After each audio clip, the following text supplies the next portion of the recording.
जय हिंद साथियों, मैं अनिल कुमार इन्फो शिक्षा चैनल में आप सभी का हार्दिक स्वागत करता हूं। दोस्तों, आज के अपने लेक्चर में हम डिस्कस करने जा रहे हैं राफेल विमान से संबंधित महत्वपूर्ण पॉइंट्स पर, जो कि करंट अफेयर्स की दृष्टि से बहुत ही ज्यादा इंपॉर्टेंट है। आइए इसके एक एक पॉइंट को हम देखते हैं कि कौन कौन से पॉइंट हैं जो एग्जाम के पॉइंट ऑफ व्यू से इंपॉर्टेंट हैं। तो पहला पॉइंट है, हरियाणा के अंबाला एयरबेस पर 29 जुलाई 2020 को वायुसेना प्रमुख आर के भदौरिया ने फ्रांस के राफेल विमानों की भव्य लैंडिंग के बाद उन्हें भारतीय वायुसेना में शामिल किया। तो एग्जाम में एक क्वेश्चन यहां से बन सकता है कि किस डेट को जो ये राफेल विमान इंडिया में आए हैं। तो यहां पे 29 जुलाई 2020, ये पॉइंट आप 29 जुलाई मेंशन कर लीजिए, याद कर लीजिएगा। ये पॉइंट इंपॉर्टेंट पॉइंट है। और कहां पे? हरियाणा के अंबाला एयरबेस पर।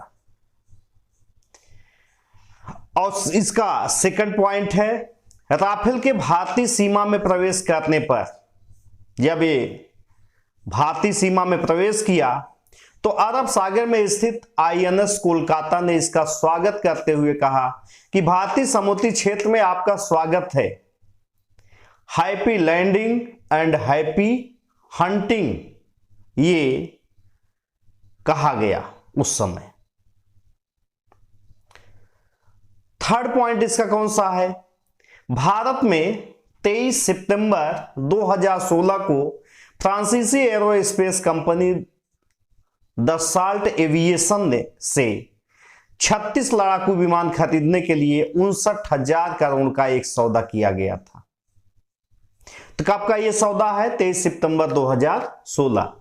हालांकि दोस्तों, राफेल विमान का मसला अगर देखा जाए तो ये काफी विवादित मुद्दा रहा है और इस पे राफेल के ऊपर जो सीएजी का एक अपनी रिपोर्ट जो प्रस्तुत करती है, उसको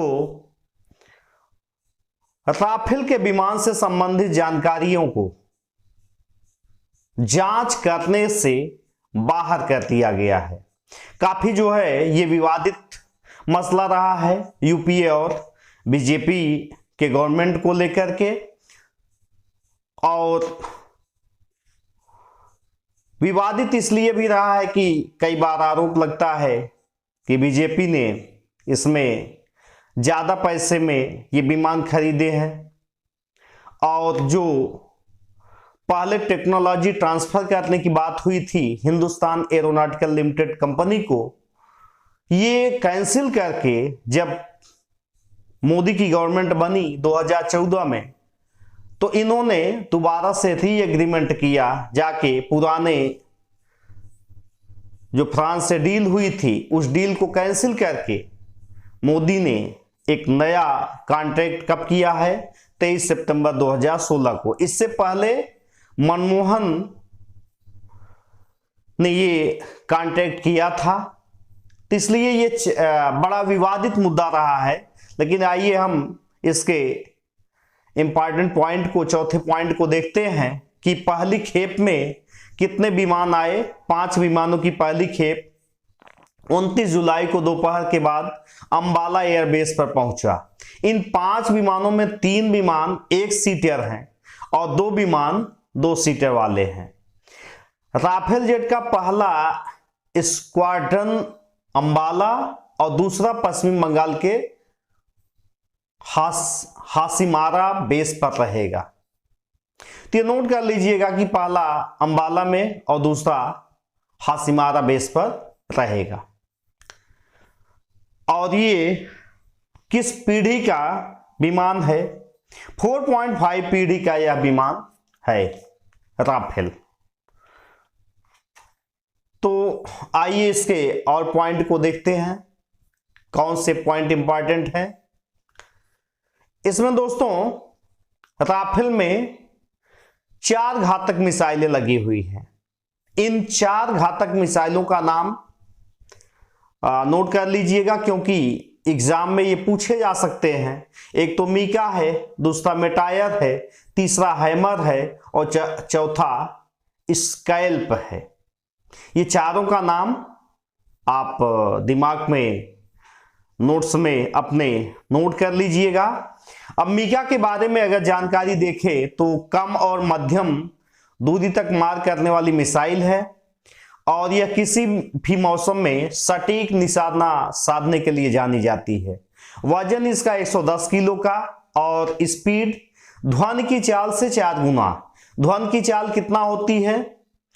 330 मीटर पर सेकंड और कहीं कहीं 332, 331 ऐसा लिखा होता है।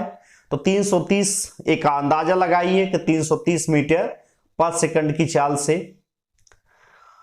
और यहां पे मारक क्षमता 500 मीटर से लेके 80 किलोमीटर तक यह मार करने में सक्षम है। कौन सी? मीका मिसाइल। इसके बाद सेकंड नंबर आता है मेटायर।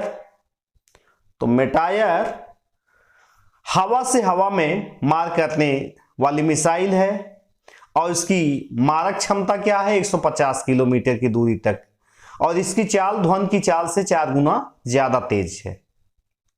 इसके बाद आता है हैमर मिसाइल।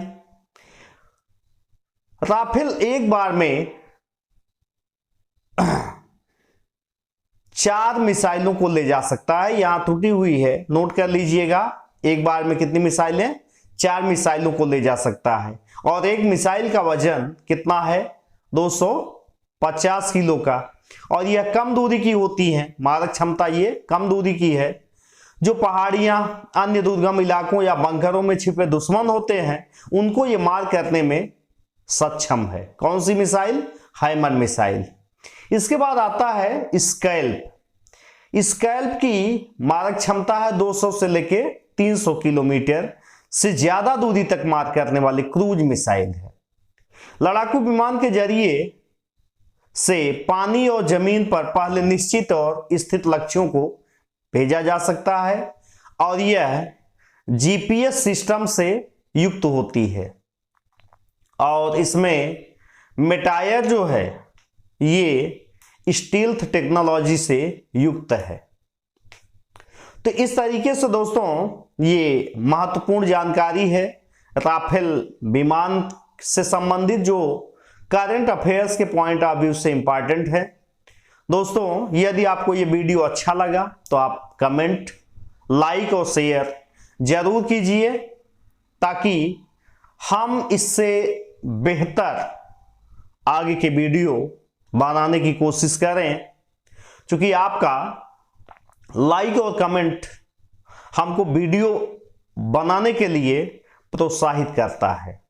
एक चीज और, अगर आपको ये वीडियो खराब भी लगे तब भी आप कमेंट जरूर कीजिए, उससे हम अपने आने वाले वीडियो में उन चीजों का सुधार कर पाएंगे।